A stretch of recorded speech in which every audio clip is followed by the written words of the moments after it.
My name's Carrie and I work in digital marketing for a company called 2020, and I specialise in promoting bands and artists online. We do a range from everything from smaller indie labels and unsigned acts up to the major label groups. And currently we're working on everyone from JLS and Scouting for Girls to smaller acts like Sophie Jalila, Matty Roots, and pop acts like Marla, who are just coming through.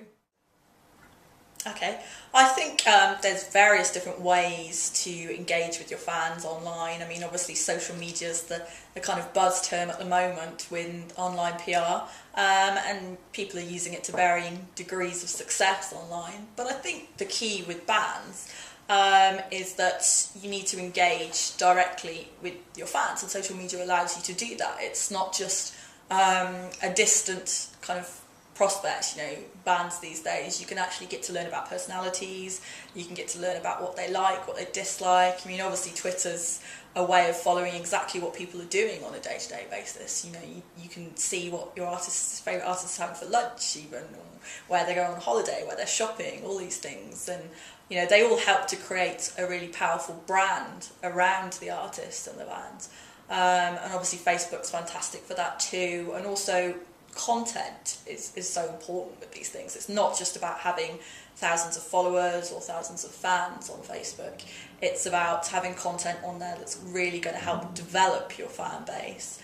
So it's live footage, it's backstage footage, it's kind of exclusive content that you're not necessarily going to get anywhere else. Those are the things that are going to drive fans to want to come to your Facebook page, as opposed to just looking doing a Google search for you and looking on Wikipedia and those kind of things, because it's something that they can really get interested in and something they're going to want to tell their friends about as well. And I guess that's the whole point about buzz online, is telling your friends about it, because it's something that you want to share with people. It's not just a news story that you're kind of passively reading. It is, I call it kind of active engagement rather than passive engagement, which is just the traditional form of PR really.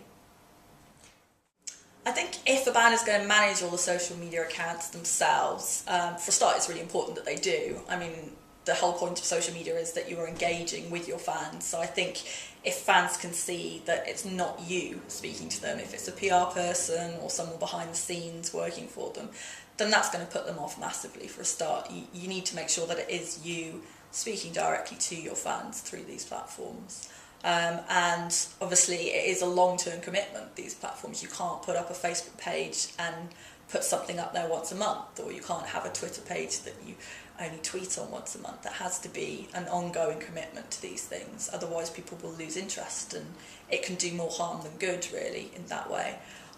So I think the best way to manage them is to just be enthusiastic about these new ways of communicating with people. I assume that bands are going to want to communicate with their fans, and it's a rewarding thing when you get fans tweeting you back and asking you questions and wanting to engage with you. So it's something that you have to get enthusiastic about. You have to learn to put time aside to do these things, but there are ways to make it easier. I mean, obviously you can link up your Facebook with your MySpace, with your Twitter, so that they're all linked together, so that you don't have to put an update on each one of them individually.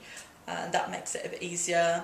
Obviously you can retweet people a lot, that saves time if there's something interesting going on, or if maybe you've got a PR piece somewhere online and you want everyone to know about it, obviously just tweet the link to that, and rather than having to write a big piece about how there's something online. And there's different ways to do it, but I think the key is not to see it as a chore, to see it as something that's fun, and to see it as something that's really valuable for you as an act. I personally don't think there's any point in using robots to increase your fan figures. I mean, it's a controversial thing, people have done it and people have done it successfully, but it's just false figures. It might make the radio stations prick their ears up slightly if that's what you're aiming to do, but it's not going to translate into sales because they're not real fans. And they're not people that are going to be following your career, they're not going to be people that are buying tickets to your live gigs. I think there's much better places to put your energy and your time and your money, if you're going to pay for those kind of things. I think the key is just to gradually add fans through the content that you're using. As I said before, the content is so important. And if you've got interesting and engaging content on your social media sites, then you're going to start developing real fans, people that really want to look at it and people that are passing it on to others. And eventually you might start creating a buzz on some of the other channels, on some of the people on blogs that are writing about things. The United Tastemakers that you have, they're going to be looking at what people are doing that's innovative and what's new, and if they can see that a young band or an up and coming act is making an effort to really engage with their fans in a creative way, then they're going to start paying attention, they're going to start talking about what's being done. And then that will generate its own PR. You don't need to try and do these shortcuts, because the shortcuts are never going to pay off in the long run.